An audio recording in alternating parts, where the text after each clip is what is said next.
Can I ask you all to take your seats, please?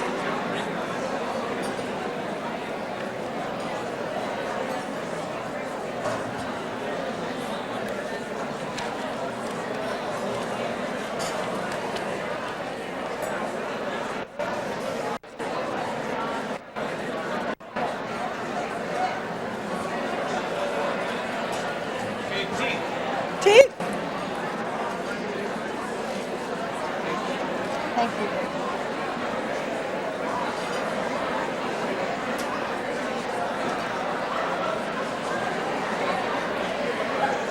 Good morning.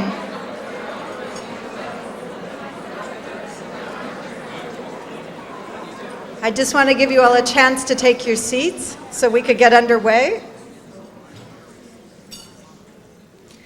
Good morning, everyone. I am so excited to see you all here this morning. It's an incredible honor to have this opportunity to put this day together for you all. And I'd like to welcome John Strube, grandson of the infamous Doc Strube of Santa Anita, to join us and start us off with the Pledge of Allegiance.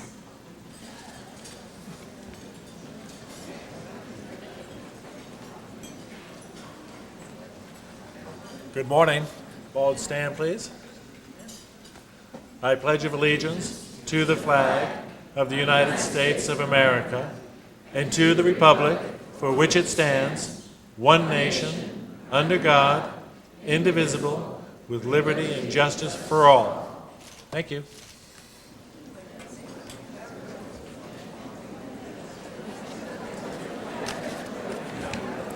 Thank you, John.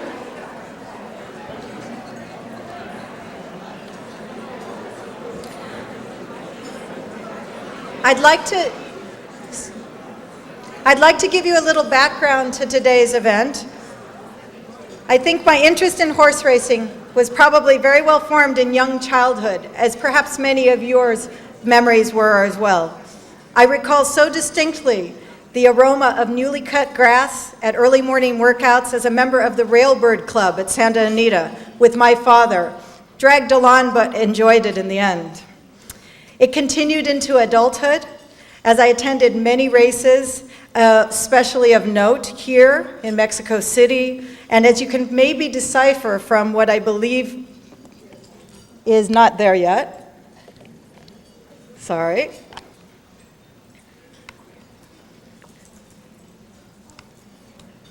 As you can decipher from this picture, perhaps, at Ascot Ladies' Day in Great Britain. It was taken some years back.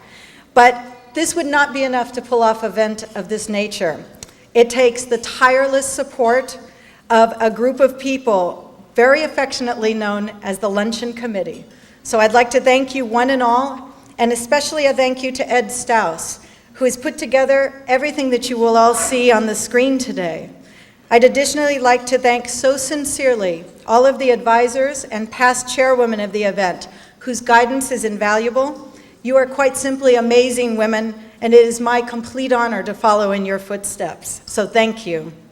And finally to USC as well, who, as many of you know, is keeping our records for oral history amongst their archives, and we're so pleased to have that happen. So without further ado, I'd like you to all enjoy your first course, and then we'll get started underway with the program. Thank you. Get all of the rest of our luncheon in as well. Although a member of one of the founding families represented here today by marriage only, Jerry Earl is actually a native Angelino, having been born in downtown Los Angeles only more than a few years ago. He's married to my mother, Chinita, who is Don Jose Sepulveda's great-great-granddaughter. He has 3 daughters, of which I'm one, proudly. And with a recent addition of my daughter, he's also very kindly known as Ace to his 5 grandchildren. He attended St. John's Military Academy and the UCLA Graduate School of Management. Professionally, he's been associated with Rosemary Reed and Coal of California in management positions, and he's a member of the Board of Directors of the Chamber of Commerce. He joins us today to describe a remarkable event that occurred 150 years ago in Los Angeles, with the hope that you'll find it of unusual interest. So please join me in welcoming Jerry Earl to start us out of the blocks today.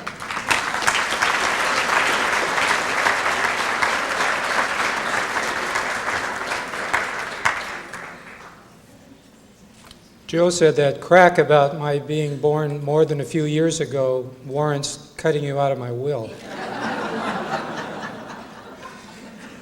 Hello, good afternoon, and welcome to the 65th First Families Luncheon. I am really pleased to be able to share the story of a remarkable event which took place here in the City of Angels 150 years ago. This is another glorious and a sunny day in Southern California, but then almost every day is like this out here in Southern California. It was also a sunny, but certainly a chilly day, fall day, at Pimlico Raceway in Baltimore, Maryland, 65 years ago, which is the same year that the First Families Luncheon was staged. This was when Seabiscuit, the great racehorse Seabiscuit, led War Admiral across the finish line in a race that became known as the Race of the Century. But this referred to the 20th century. So hold on for a minute. Do you realize that 85 long years before this memorable race, there was an event here in Los Angeles that could have been called the original Race of the Century, but this was the 19th century. The story that follows was based upon reports and documents from many different sources, so if you notice any errors, don't blame me, blame them. The year was 1852, and it was only 2 years after California became part of the United States, and it was 9 years before Abraham Lincoln became president and changed our national destiny forever. Los Angeles in the 1850s was struggling to change the small, remote, sleepy pueblo into a city. The first county supervisors were elected, the first public school system was established, and Peter Biggs, a former slave, opened the first barbershop. It may surprise you to learn that the audience here today represents perhaps 1/5 of the total population of Los Angeles in 1850. There were only 1,610 people in the city of Los Angeles in 1850. Sports and recreational events were limited, as you can imagine. Yes, there were bullfights, bear fights, there were horse races of some sorts, there were rodeos, but the favorite leisure time activity of the native Angelinos seems to have been gambling. There were also races between families, horse races between families, but most of these seemed to end in litigation, and because of this, there were new regulations and laws established, and taxes were imposed. Sounds just like today, doesn't it? In 1846, however, the governor of Alta California abolished all of these restrictions. Later, the American troops, led by Stockton, Kearny, and Fremont, invaded Monterey and established California as a territory of the United States. Pio Pico, who had briefly been governor of Alta California, returned to Southern California, where his family held title to as much as 102,000 acres of land situated mainly between Los Angeles and San Diego. He later established his primary residence at his ranchito in Whittier, and he acquired a magnificent Andalusian stallion named Sarco, who became known far and wide as an invincible and an unbeatable horse. Sarco, along with several other horses, once carried John Fremont to Monterey and back in the remarkable time of 76 hours, and this became part of his legend. Don Jose Antonio Andres Sepulveda, that's a mouthful, my wife Chinita's great-great-grandfather, was a close friend of the Picos and the owner of the Rancho San Joaquin.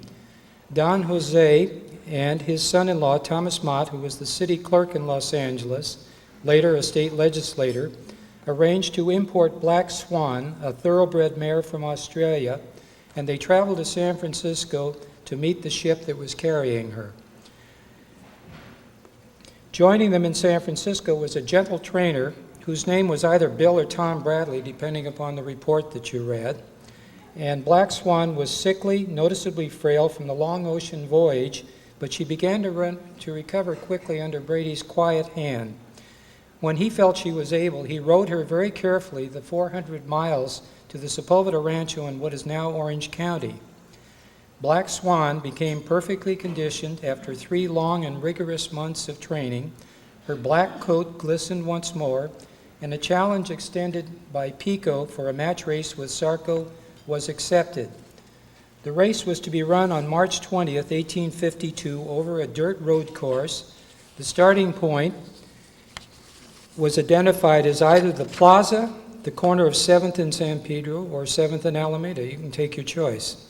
The race was to proceed southerly in a direction for 4.5 miles to a marker where the horses were to wheel around and return to the starting point following the same road, which was lined with mustard plants as high as 20 feet. The finish was either Agricultural Park, according to one report, and others said it was to the starting point. The choice of the jockeys and their equipment was left up to Pico and Sepulveda, and this became an interesting point when it was learned that Don Jose and Tom Mott declined to disclose their choices prior to the race. Pico felt that Sarko was unbeatable under any conditions, so it didn't appear particularly important to him. As the thousands gathered for the start of the race, an audible gasp of disbelief was heard when Black Swan entered the starting area. Her jockey was a slight young black boy dressed in bright colors similar to today's racing silks, wearing his cap jauntily backwards and, surprisingly, sitting astride a small, very light English-style riding saddle. Sarko's jockey was a larger, bulkier Mexican boy seated on a traditional and a heavier Spanish-style saddle, and it really is indeed unfortunate that nothing remains about the two jockeys, the courageous jockeys that rode in this race, not even their names. I mentioned gambling earlier, and the wagering on this race certainly more than gives ample evidence to this.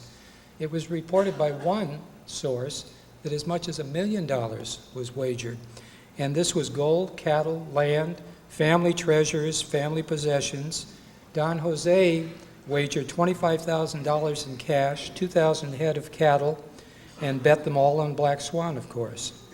His wife, Francisca, distributed many $50 gold pieces that she carried in a handkerchief and distributed to the people in her entourage to allow them to bet on the race.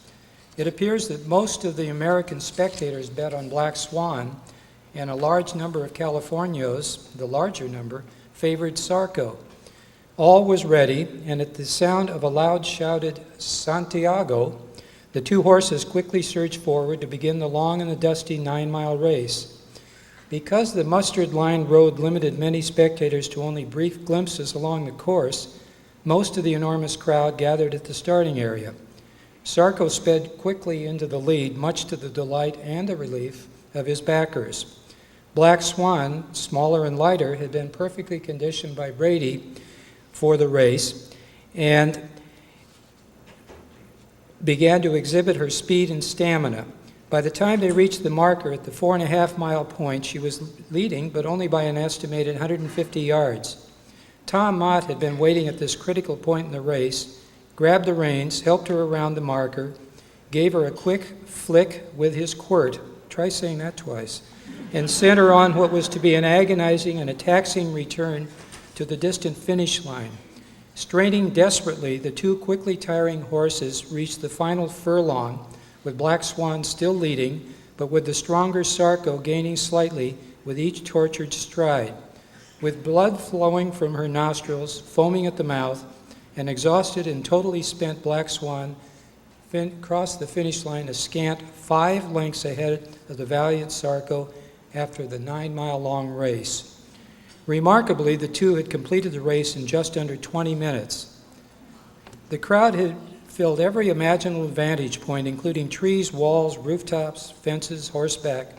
Most of them had backed Sarko, and they were simply stunned at the unanticipated outcome. The scene at the finish line was chaotic and tumultuous, and many stories and legends have resulted. Among the tragic ones, the Carrillos and the Picos, along with many others, lost their life's savings in less than 20 minutes. Pico was to sell his Rancho Margarita y Las Flores, and this allowed him to develop the Pico House, the largest hotel in Los Angeles, which he also subsequently lost. Along with the Land Act of 1852, which took control of the original land grants, this left him to die penniless at the age of 94. Sepulveda found it necessary to sell his 50,000-acre Rancho San Joaquin to James Irvine for about $18,000, which was much less than he won wagering on Black Swan. He never did ask Black Swan to race again, and the victorious mare was allowed to roam free until she stepped on a nail, and it resulted in a fatal infection. Sarko's saga also seemed to end with this race, although it's rumored that he began a strain of horses that evolved into the popular pacer and trotter racehorses we know today. The race has lived on in a number of ways. One was the Black Swan Stakes, a race run at the Los Angeles Fairgrounds in Pomona. But there certainly were more than 2 horses in this race, and it was certainly a lot shorter than 9 miles. Today we have television, which allows us to enjoy worldwide sports and events like the Olympics, Kentucky Derby, the Breeders' Cup, Indianapolis 500, the Super Bowl, and the championships of golf, tennis, and baseball. But in 1852, in a dusty, remote little settlement way out here on the West Coast, at the dawning of what was to become one of the world's great cities, this remarkable historic event was truly the original race of the century.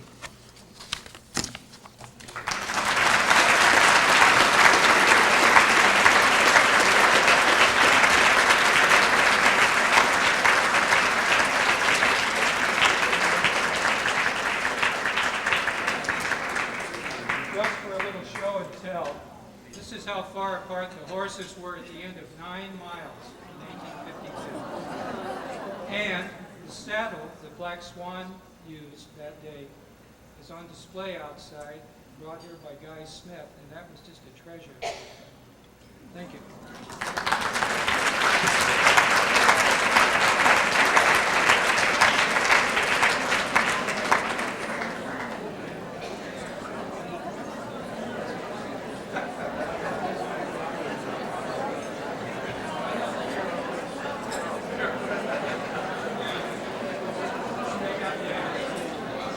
And please continue to eat dessert while we're speaking, but we don't want to keep you here too long this afternoon. I'd like to get on with the program if that's okay. Our next presenter is Ann Dorr, who will share with us from a chapter in her book, A Los Angeles Family. In it, Ann tells a story through 4 generations of family history, from early ranching in the San Gabriel Valley, the development of downtown real estate, the Los Angeles Fiesta, the University of Southern California in the 1880s, and finally to harness racing and agricultural park. Ann and her husband Ed Dorr have a property management business, North University Park Properties, and a special events business called A Victorian Event. Since 1989, they've lived in a fabulously restored 1880 Queen Anne Victorian house. They've purchased and restored 12 Victorians and Craftsmans, which they rent to USC students. All of these Victorian houses, including their own home, are located in the North University Park area of the historic West Adams district. Their latest project is an 1895 house with student rentals and a very popular USC restaurant, the 29th Street Cafe, located on Hoover and 29th Street. So please join me in welcoming Ann to our day at the races.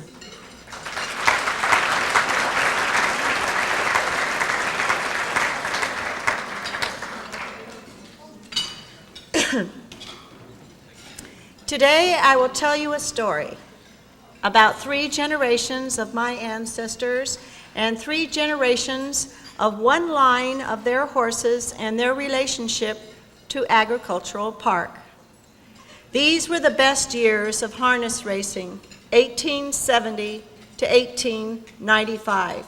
Courier and I, captivated by the drama and excitement of harness racing, show competition at its best.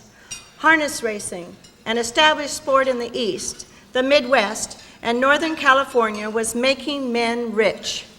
It was natural for transplanted newcomers like Luther Titus to see the potential for the sport taking hold here.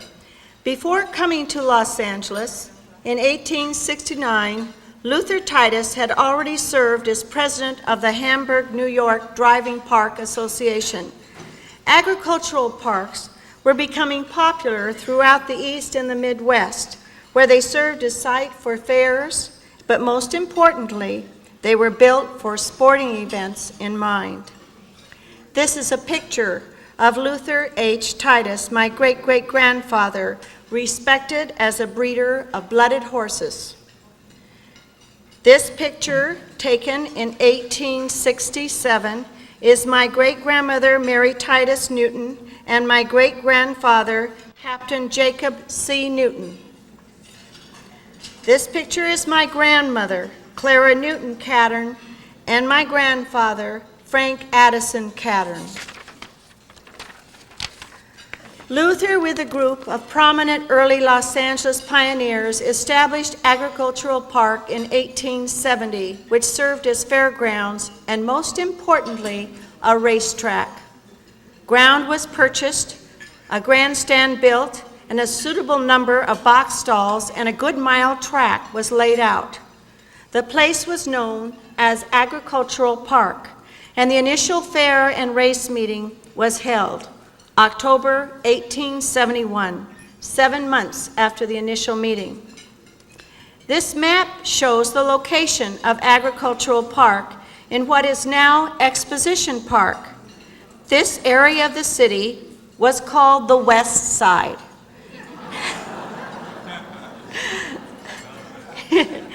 You will notice USC appears as one block.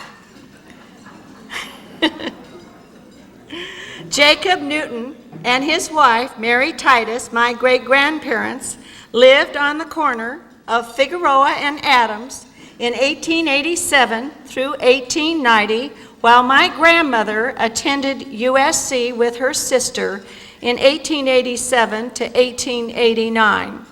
They were 2 of 48 in the College of Letter Arts and Science. This area was called North University Park.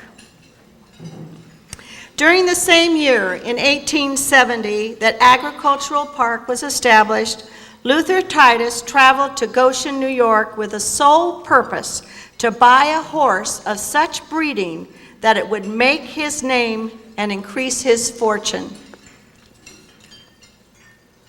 He purchased Echo of the famed Hambletonian stock.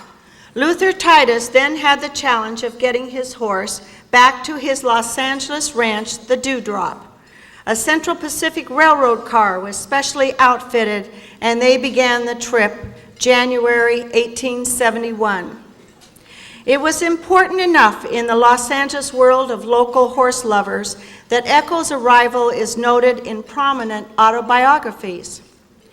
Quote, "Sporting men came from a distance to see the horse, but interest was divided between the stallion and a mammoth turkey of a peculiar breed who brought west by Titus, who prophesied that the bird fully grown would tip the beam at 45 to 50 pounds. This is from Newmark's 60 Years in Southern California. Echo's pedigree could be traced to famous horses of the time. L.J. Rose wrote in his autobiography, quote, "Hambletonian had established beyond all controversy his supremacy as a progenitor of trotting speed. So fashionable was Hambletonian blood that his partisans considered it paramount and fairly decried all other strains." L.J. Rose of Sunny Slope, a neighbor, a friend, and Luther's biggest competitor. Echo raced the California racetracks mostly in Northern California, as Southern California had not yet been established. The stallion was never a record breaker, but managed to do respectfully enough that the breed of Echo would produce record breakers, and Luther Titus was seeing his investment pay off. Echo went on to be established as the best stallion of the year in 1876. This early picture shows the Monterey-style ranch house located on the corner of what is now Huntington Drive and San Gabriel Boulevard. I wish I had it now. The Titus Dewdrop Ranch was 250 acres and was located in what was called La Monda Park, is now called San Marino. The Newton Horseshoe Ranch, located in Monterey Heights and El Sereno, was 150 acres adjoining the ranch of L.J. Rose in the San Gabriel Valley. They now had a stable of horses which were regularly shipped back east to compete in the circuits, because besides breeding horses, they were now built their own racetrack to train their own horses. Jacob Newton built a tall tower to spy on his neighbor, Lucky Baldwin. Competition was hot. This is a picture of Ecora in front of the ranch house of Jacob C. Newton.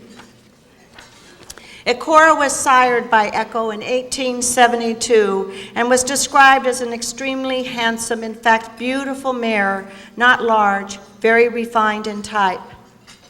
October 23, 1875, Luther Titus brought Ecora and another colt to compete in the Erie Stake, a sweepstake for 3-year-old trotting colts and fillies at the Bay District Fairgrounds in San Francisco. Ecora established herself as a promising contender. The highlight of her career was when she competed against the famous horse called Director. Not only did she compete, but she defeated Director in his maiden race in California in 1882 in Santa Rosa. This was her most famous and last victory, though she gave a good account of herself when the pair met again later on in Stockton, where she took the second heat from him in 2 minutes and 23 3/4 seconds, her best record. Jacob C. Newton, my great-grandfather, drove the mare in a 3-year-old race at Sacramento, beating Beautiful Bells, owned by his neighbor, L.J. Rose. Highly unusual. In the horse world, Ecora was bred to her competitor horse, Director, in the spring of 1884, and the result was a small black colt, Direct. Newspaper articles were written about this. She finished her career in producing other foals of note. Ecora's fame was short-lived as a racing horse. The money was to be made in the breeding. It was the colt Direct that would establish Luther Titus and Jacob Newton as prominent in the field of breeding. The breeder was to say of the colt Direct, he never expected that Ecora would foal the fastest pacer the world had ever seen. This is an actual Currier and Ives picture of Direct. Much was written about Direct. The horse racing riders of the time were captivated by this seemingly unpredictable horse to achieve such records. Unfortunately, Luther Titus did not keep Direct. Maybe his life and that of the colts would have been different. But the descendants of Direct went on even further in record-breaking. His great-great-grandson, 4 generations removed from him, Billy Direct, record time 1 minute 55 seconds, became the fastest of all light harness horses and had many of the same characteristics. Agricultural Park. In 1870, as I mentioned, a meeting of prominent citizens was held in Los Angeles for the purpose of taking control of Agricultural Park. Many of the foremost citizens attended. Among them were Judge H.K.S. O'Melveny, Dr. J.S. Griffin, Judge A.J. King, Colonel J.J. Warner, ex-Governor John G. Downey, F.M. Slaughter, Harris Newmark, L.H. Titus, and Rose of Sunny Slope Farm, to name a few of the original 100 who's who of Los Angeles. The association at first was a private corporation. Then in 1880, the land was deeded to the state, receiving state appropriations and known as the 6th District Agricultural Association. The original prominent men in the Agricultural Society issued stock shares, giving them each a paper title to a portion of Agricultural Park. The governor appointed a board of directors on which Jacob C. Newton served as director 12 years and president as 2 years. He was in charge of the county fairs following the 80s, and he held these positions with great pride. Agricultural Park served as the community racetrack for all sorts of races, including horses, dogs, camels, and hosted, among other things, fairs. The decline in 1893. By 1893, American business and industry reached a ceiling of a 20-year climb and went into a tailspin. This was a depression. During the boom times, prices for racehorses had been fantastically inflated. Now came the panic and the years of hard times. The value of racehorses plunged steadily downward and flattened out on a new base. Small breeding farms lost their business. It seemed that the great days of the American light harness horse were about over. Prior to 1893, agricultural park fell on bad times. The local churches and even the University of Southern California took up the cleanup cause. Local newspapers wrote about the complaints that the horse racing encouraged gambling brought upon by excessive drinking, stating that in our midst was the longest bar in Los Angeles. Controversial dog racing became a scandal. Carefully cloaked in the words of the day, but known to everyone, were the houses of prostitution surrounding the park. Politicians joined the cleanup as a platform for elections, and the efforts to close down the park began a war of legalities that took their way to the state legislative bodies. There were certain influences seeking action of the state legislature to divert to private use the title of agricultural park. In 1899, my grandfather, Frank Cattern, attorney and secretary to the Agricultural Society, married to Jacob Newton's daughter, Clara, represented the association in Sacramento in order to protect the interests of Agricultural Society from the threat of land developers. Jacob C. Newton was one of those who fought long and was persistent in protecting the valuable grounds, which were shortly thereafter improved by the county and state for park purposes, preserving this land for all time for the people's use. Later, the park changed its name to Exposition Park, and in 1932 was the site of the Olympics. The Coliseum was built with gymnasiums close by. Racing moved to Santa Anita, where it was started by Lucky Baldwin and others. These were the best years for harness racing, 1870 to 1895.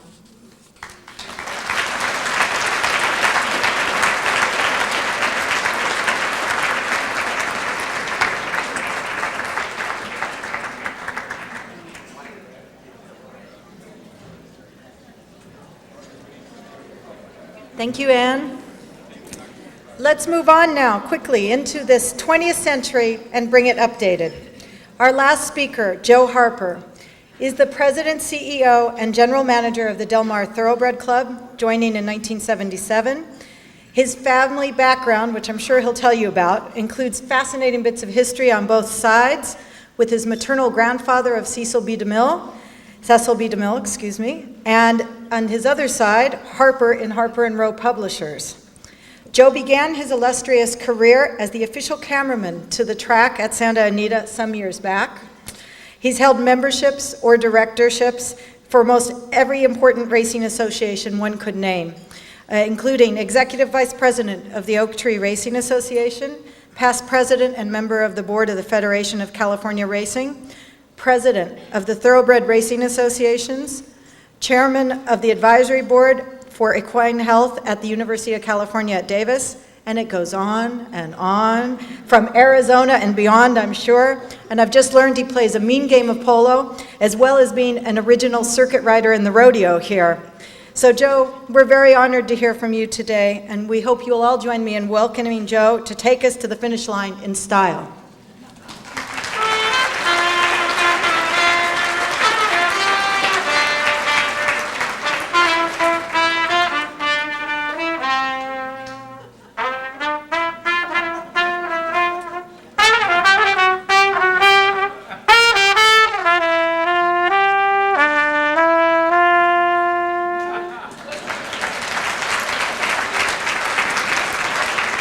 Sit down, Les. That's Les Kepik, our horn player at Del Mar. Used to be our horn player at Del Mar until he did that. No. I thank you very much for having me here. I really, it's been fun seeing a lot of old people. I ran at Case Sutton. I went to Huh? I mean, we went to Happy Land Nursery School together. She looks a lot like she did then. Well, some things have, changed, but not much. And I certainly want, to say what a great job, and Jerry, you too did. Ann, thanks for pointing out the fact that gambling, drinking, and the hookers all hang around racetracks. That's pretty much how we make our living at Del Mar. I'll digress a minute to a story, an actual story that happened when I got to Del Mar, and I was in the turf club one day, and I noticed that there were 3 women at the bar that were probably professional ladies. Not probably at all. They were hookers. I mean, unfortunately, they really looked like hookers, too, which made it tough. And some of the wives were complaining that they had been sitting at the bar attracting their husbands. So I went to our director of security, and I said, you got to get rid of those hookers at the bar. It's bad for business, believe it or not. And I said, but before you kick them out, find out whose tickets they're using to get in here. Because, I'd like to really embarrass some guy who's been handing these. So he said, okay, boss, no problem. So he went, and a couple days later, he said, the hookers are gone, boss. I said, good. Whose tickets were they using? Yours.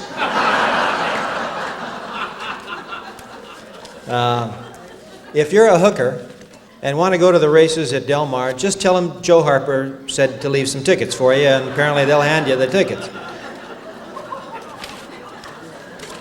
We don't have any more hookers at Del Mar. At least none that look that bad anyway.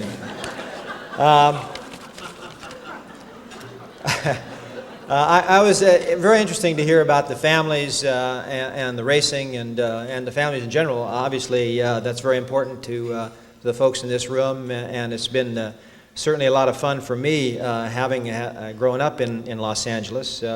Although we were kind of migrated here back in the turn of the century, it's a typical Hollywood family and a little bizarre. Let me give you a little thumbnail sketch of my family. I know Teresa touched on it. My father's uncles were the Harper Brothers publishing empire. One of them actually sailed on the Titanic. It's true, Henry Sleeper Harper. He was the first Harper ever to be in drag when it came to getting on the lifeboats. So, but he made it,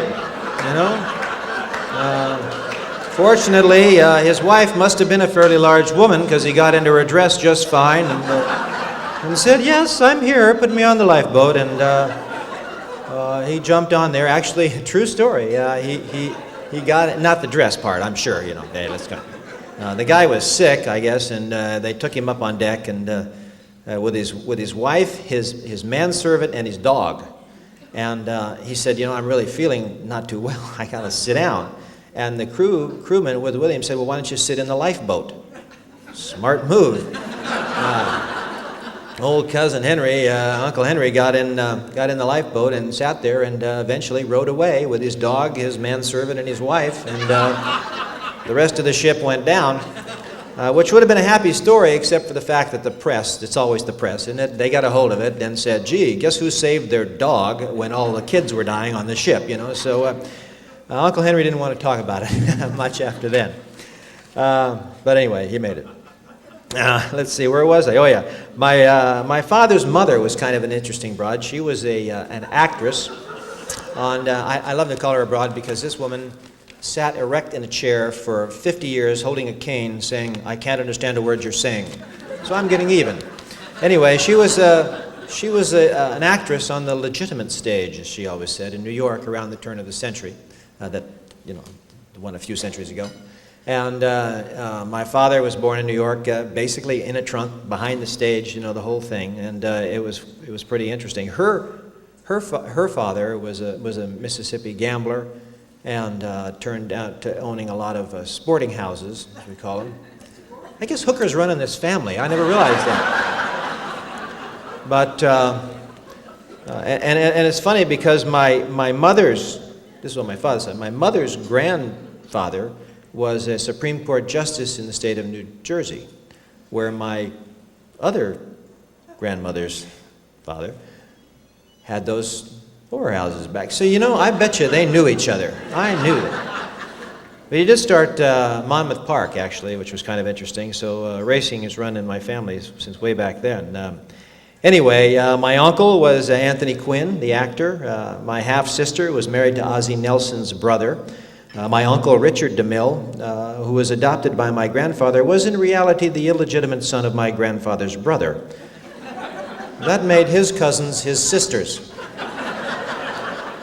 Oh, you think that's bad? While all this was going on, my mother's first husband married my father's sister, which made my half-brother his own cousin. Well, at least he had somebody to play with, you know, even if it was himself. And he was always playing with himself, I'm telling you that. I have another half-sister who we found out is really my full sister. Go figure, this DNA stuff is great, isn't it?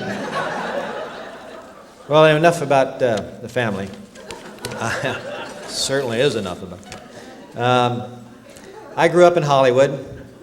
Well, I don't think anybody ever grows up in Hollywood, do they? You can grow old in Hollywood, you can grow broke or grow tired or grow goofy, but I don't think anybody really ever grows up. I, somewhere along the line, realized that and decided that after dealing with grandfather and being in a couple of his pictures, The Greatest Show on Earth and The Ten Commandments, I only made 2 pictures. They both won Oscars. I retired. What a deal. I had a sneeze part in the first one. That's if you sneeze, you missed me. And I had a wink part in the second one. You can figure out what that was. So, but I did get $55 a day because I had makeup above the knee. That's a union contract in the motion picture business. If you put makeup above your knee, even for guys, you get extra money. So I always showed up at the makeup department in my skivvies, you know? It's a simple deal, an extra $5 like that.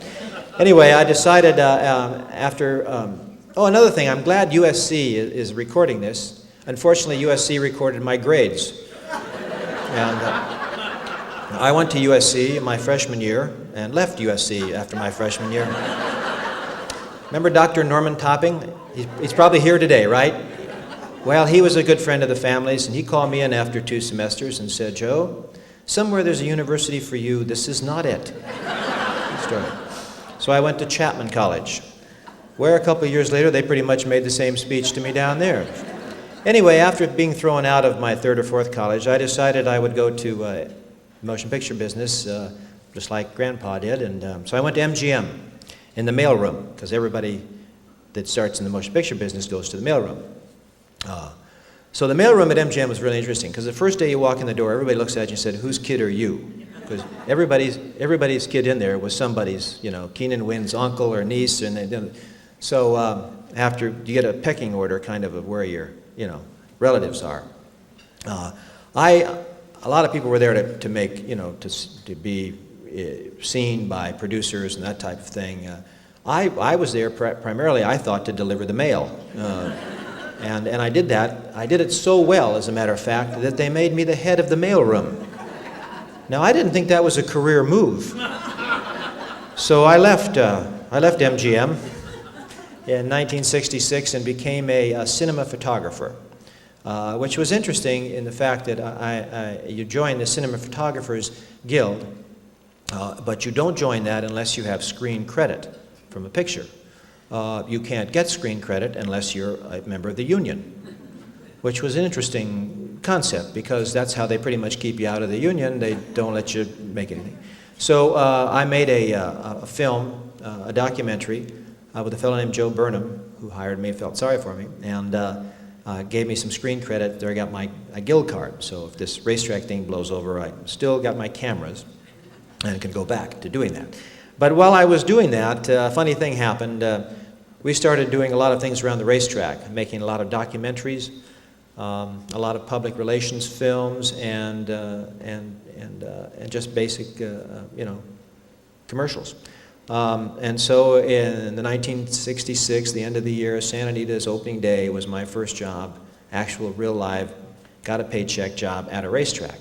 Now I'd been hanging around racetracks since I was a kid because my mother raised horses and it just seemed like a lot of fun to me. And it was a lot of fun. It was a lot of fun being at Santa Anita.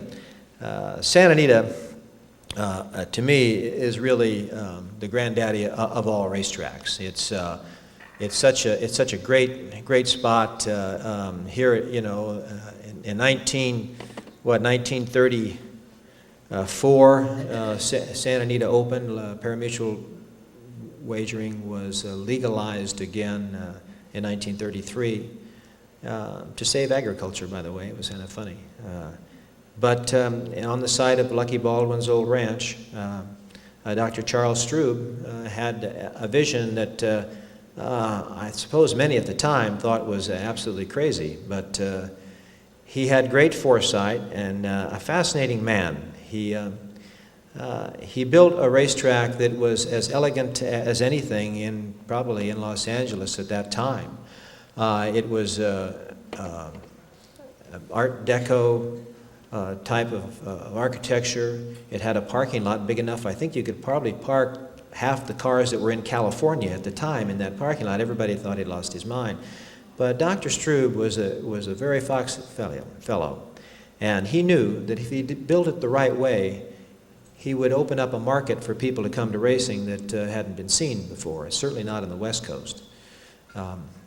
He built it elegantly. He imported statues from Europe. He made beautiful formal gardens.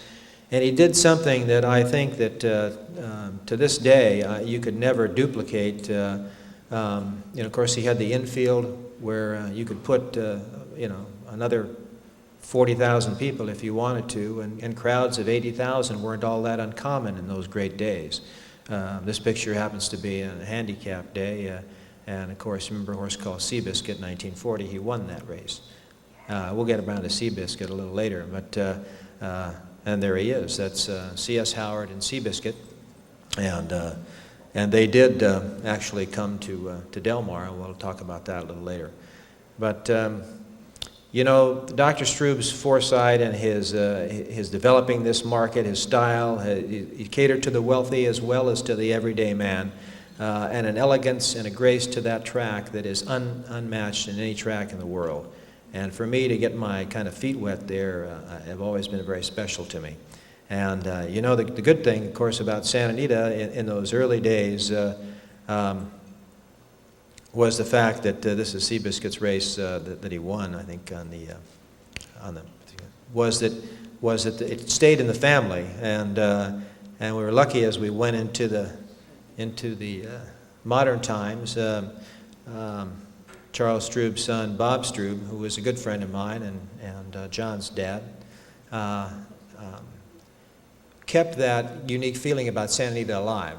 It was a family operation, and I think Bob, a lot of us always thought in the early times when I met Bob Strube that he was, he'd inherited the thing, he was just going to go along with it. And it wasn't until later in life when I was in management at Oak Tree at Santa Anita, which was the fall meet at Santa Anita in 1971 when I started, Bob came into my office and he said, I know this is your meet, but he said, I thought maybe you'd like to walk with me and I'll show you what I do before every meet. I said, okay. The fella took me out, and I'll tell you, to show his dedication and what he knew about the track, he said, over here there's going to be you should put some flowers, because when they come in that door, they'll see the flowers here, and it's a good spot for them. This trash can shouldn't be here, it should be over there. And it suddenly dawned on me that this was his house, and he was going to give a party.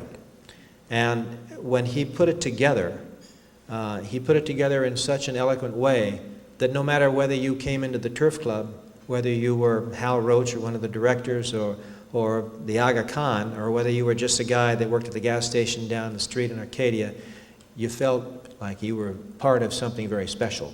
And I'll tell you, we miss Bob. We miss his influence on that racetrack greatly. But it's a beautiful spot, and it'll always remain close in my heart. Another track about this time when they legalized gambling was Hollywood Park. I'm going to leave the Santa Anita slide up there because Hollywood Park didn't send us anything, so picture Hollywood Park. Okay. Hollywood Park was an interesting thing. It was actually the last track of the three, Del Mar, Santa Anita, and Hollywood, to start. It started in June of 1938. And it was not too unlike Santa Anita. It had some of the Hollywood people on their board. In fact, most of it. Jack Warner was the first chairman of the board. You had people, like Al Jolson, Raoul Walsh, Disney, and Ronald Coleman, Sam Goldwyn, Darryl Zanuck, all those people were shareholders of it, and that's basically why they called it Hollywood Park, because they thought this would be a good idea to keep the Hollywood mystique going in these tracks, and it would get a lot of people. Hollywood did all right, actually. They were a well-run track. They had they always had the firsts. Always used to tick me off, you know, because they had the first patrol film that helps the judges see and the stewards if there's any problems. It had the first pick six. They put it in Hollywood Park. I think the first exacta ended up at Hollywood Park. The first $1 million horse, actually, Citation became the first $1 million horse when he won the Gold Cup a number of years ago. And it subsequently has gone through some changes of ownership, and now it's owned by Churchill Downs. And Santa Anita is now owned by Magna Entertainment Corporation, which is out of Toronto. So those two tracks have changed drastically, not just in their ownership, but in their personality. And I think that's one of the reasons that they're not doing well. Santa Anita and Hollywood Park's attendance, if you add them up, don't match one day of Del Mar. Interesting, isn't it? So, geez, what good management at Del Mar can do. I think that, in getting to Del Mar was unique. I mean, it was a track that was started by Hollywood. The fellow that's on your left there is Bill Quigley, who is the first kind of Joe Harper of Del Mar. Obviously, I don't have any of those kind of shoes, and I got to get one of those hats. The guy in the middle, of course, is Bing Crosby, and Pat O'Brien is over on the right. Bing Crosby started Del Mar because he actually owned a ranch right up the road, and the old Asuno Ranch in Rancho Santa Fe, and he thought it would be nice to do something down here, and this was in 1937, and he decided, you know, I need to do something here, and I'm going to talk to the state of California, who actually owned the land, and still does, where Del Mar is. And with the help of the WPA, some of you guys that have been around the Depression will remember the WPA, but that was a group of people who were out of work and knew nothing about building racetracks, and ended up building the racetrack, which is why we had to build a new one some 30, 40 years later. But Bing and the boys started it, and Bing had an easy way of getting it to work. All he did was bring everybody down from Hollywood that he could think of and put them in the grandstand. Now remember, 1937, Bing Crosby was as big as you could get in Hollywood. When Bing said something, everybody jumped to it. In fact, it's interesting, Bob Hope was down there not too long before he died, and we were talking one day, and I said, you used to come down here with Bing. He said, oh, if Bing said come down, man, we came down. And he said, it's fact, he said, we used to play the piano and clown around on the patio after the races. One Saturday we were doing this, and we thought to ourselves, these guys are loving this act, why don't we make a picture? And that's where the road pictures were born, was right there on the patio at Old Del Mar Racetrack. As you know, Del Mar was a kind of track that you can see from this aerial picture, like a lot of those old tracks, were out in the middle of nowhere. I know the first thing I see is, I didn't know where to buy all that land around there. But Del Mar was a track that actually waited for their first race. They wouldn't put the first race on until the train from LA came down. So I mean, it wasn't like San Diego, 8 people, come on up, you know. No, it was the Los Angeles crowd that kept Del Mar in the beginning. And one of the interesting things about Del Mar was the fact that Bing and C.S. Howard were such good friends that Bing decided to convince C.S. Howard to run Seabiscuit at Del Mar in a match race, which was interesting because, you know, who the hell's going to beat Seabiscuit? Well, Bing Crosby had a horse, and the horse was from South America. Ligarodi was his name, and a jock named Speck Richardson was his rider. At the time, Seabiscuit was... geez, I lost my mind. Anyway, it was the jockey that wasn't It wasn't the jockey that got hurt all the time. It was the other guy, whatever his name was. Barbara, what's his name? You know. Anyway, okay. Anybody? George Wolfe. Yeah, Georgie Wolfe. Right. I knew him. My best friend, George. How can I forget him? George was on Seabiscuit, and it was a publicity stunt. But it was a publicity stunt that was pretty good because you know what? Ligarodi was a pretty good horse, and he was given like 10 pounds or something to Seabiscuit. And I just happened to have a little film, the events around that race and that race, and maybe we can play them for you now, and you get a kick out of this. I think you play it now. Dum, dum, dum, dum, dum, Les, that was your song.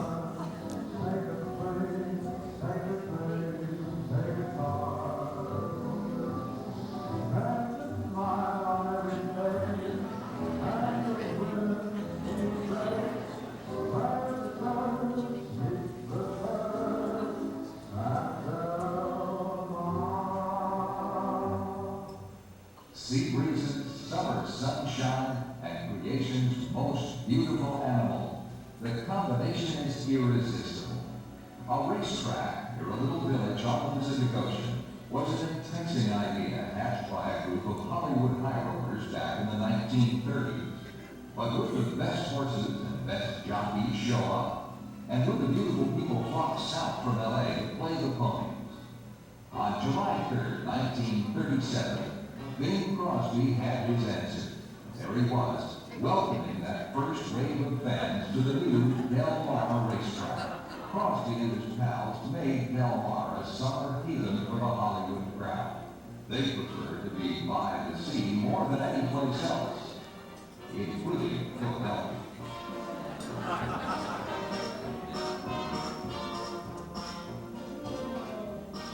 The stargazers got their money's worth.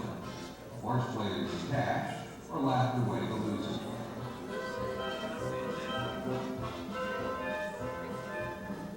And everybody danced and sang till dawn. It was better than the private playground.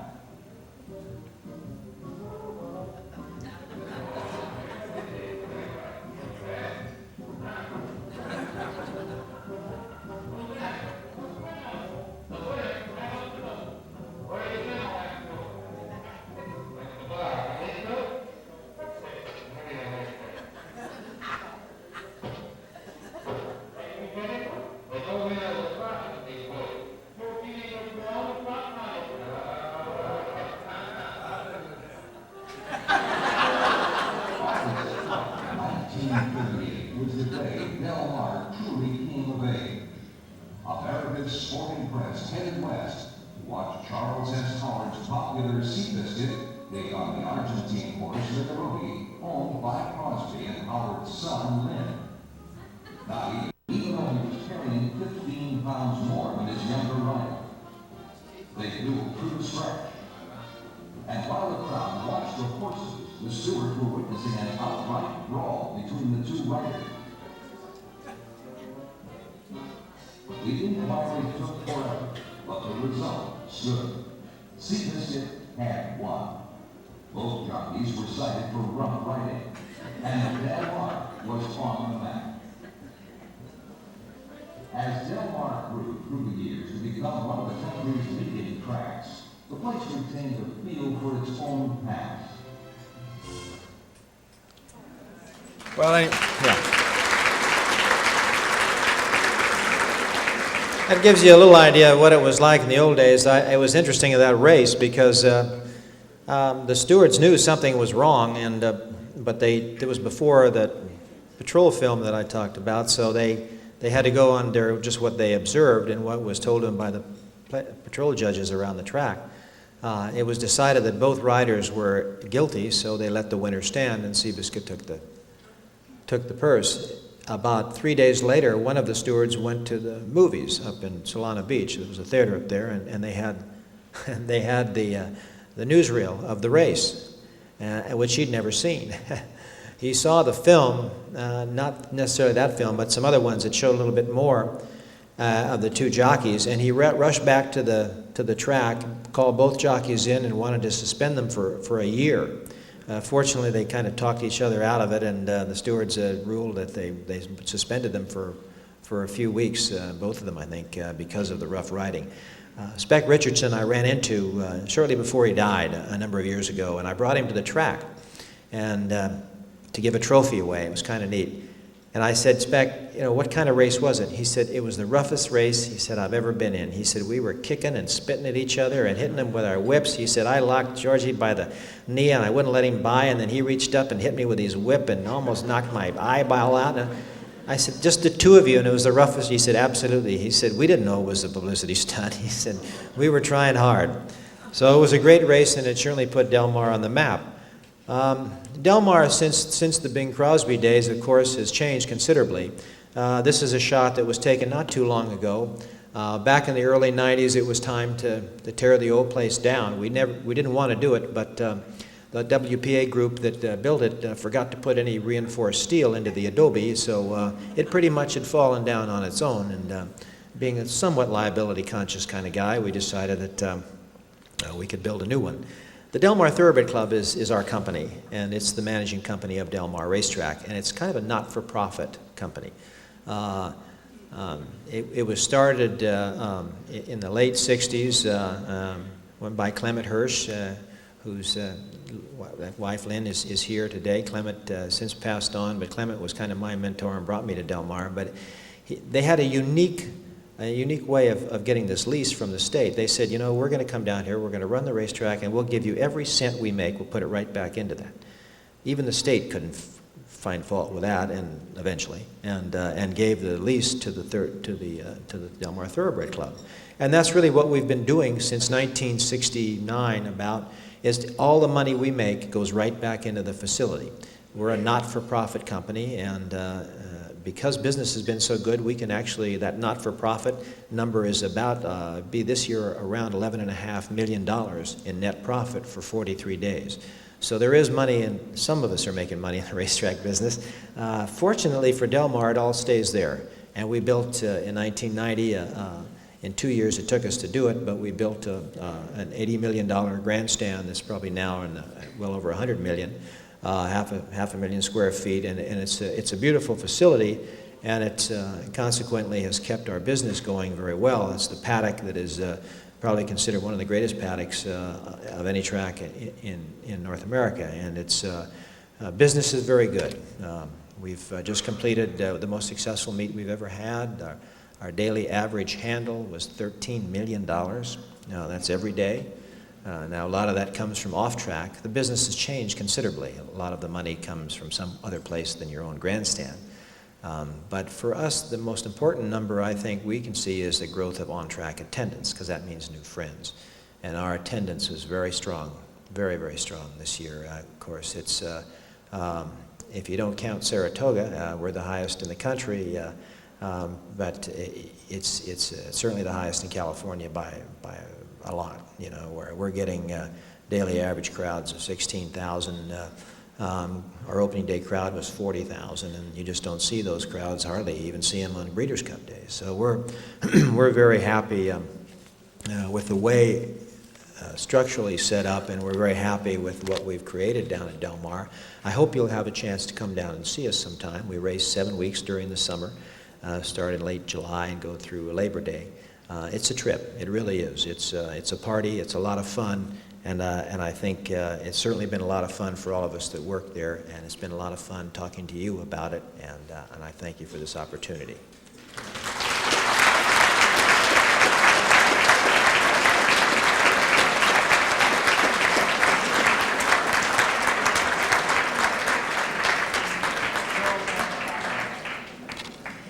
Thank you all so much, especially to our speakers, Jerry, Ann, and Joe. I hope you've all enjoyed today as much as we enjoyed putting it together. It's my pleasure to let you know that next year's luncheon will be under the guiding hand of Karen Roswell. Karen, please stand as chairwoman. If anyone would like to volunteer and help, please contact Karen or myself or any of the other luncheon committee members. Also, if anyone would like a copy of today's event on digitally recorded, USC is doing it, and you can contact us for that. And I think that's all. We so appreciate your attendance today. We look forward to seeing you next November, and please be careful on the road. Oh, Sheila Ann Mueller, your wallet is here. Thank you.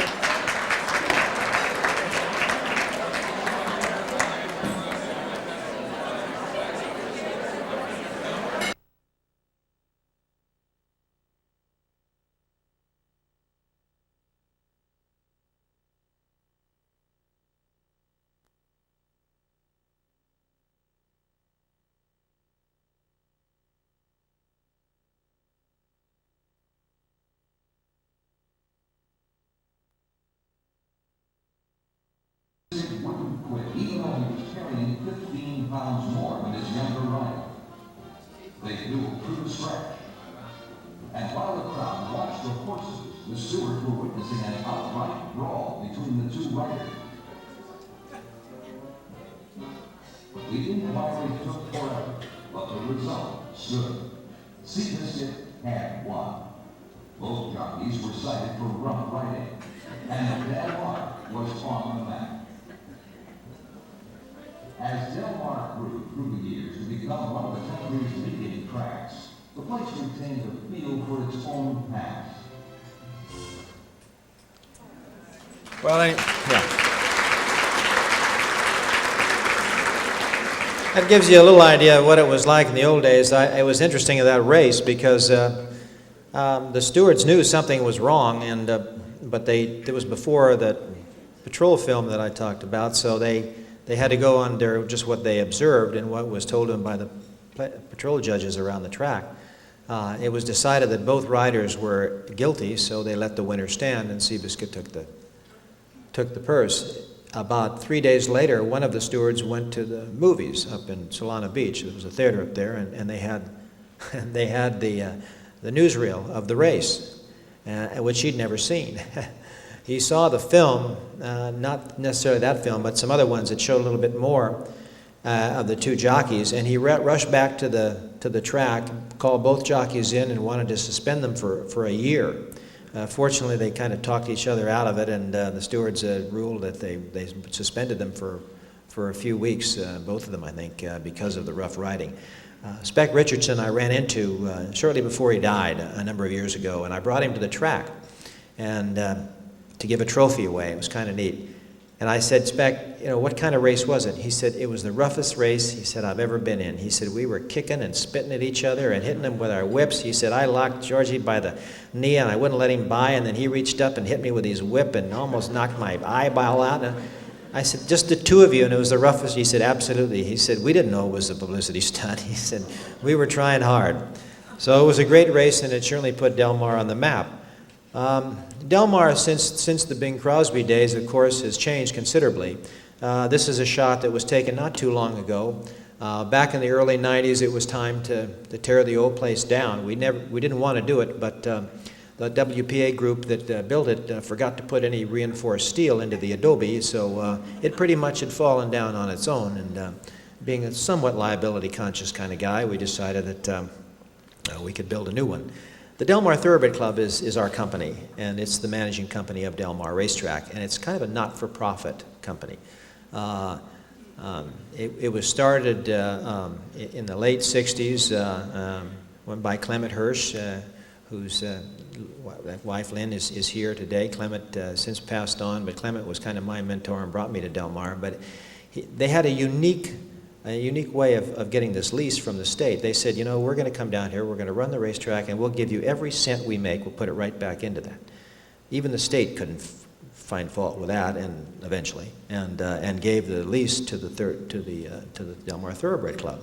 And that's really what we've been doing since 1969 is all the money we make goes right back into the facility. We're a not-for-profit company, and because business has been so good, we can actually, that not-for-profit number is about, be this year around $11.5 million in net profit for 43 days. So there is money, and some of us are making money in the racetrack business. Fortunately for Del Mar, it all stays there. And we built in 1990, in 2 years it took us to do it, but we built an $80 million grandstand that's probably now in well over $100 million. Half a million square feet, and it's a beautiful facility, and it consequently has kept our business going very well. It's the paddock that is probably considered one of the greatest paddocks of any track in North America, and its business is very good. We've just completed the most successful meet we've ever had.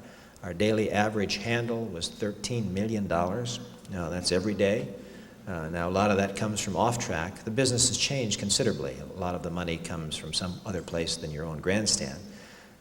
But for us, the most important number I think we can see is the growth of on-track attendance, because that means new friends. And our attendance was very strong, very, very strong this year. Of course, it's, if you don't count Saratoga, we're the highest in the country, but it's certainly the highest in California by a lot, you know, where we're getting daily average crowds of 16,000. Our opening day crowd was 40,000, and you just don't see those crowds, hardly even see them on Breeders' Cup days. So we're very happy with the way structurally set up, and we're very happy with what we've created down at Del Mar. I hope you'll have a chance to come down and see us sometime. We race 7 weeks during the summer, start in late July and go through Labor Day. It's a trip. It really is. It's a party. It's a lot of fun, and I think it's certainly been a lot of fun for all of us that work there, and it's been a lot of fun talking to you about it, and I thank you for this opportunity.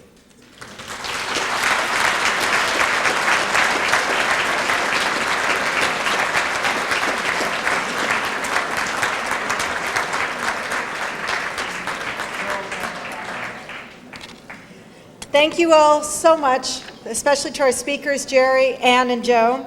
I hope you've all enjoyed today as much as we enjoyed putting it together. It's my pleasure to let you know that next year's luncheon will be under the guiding hand of Karen Roswell. Karen, please stand as chairwoman. If anyone would like to volunteer and help, please contact Karen or myself or any of the other luncheon committee members. Also, if anyone would like a copy of today's event on digitally recorded, USC is doing it, and you can contact us for that. And I think that's all. We so appreciate your attendance today. We look forward to seeing you next November, and please be careful on the road. Oh, Sheila Ann Mueller, your wallet is here. Thank you.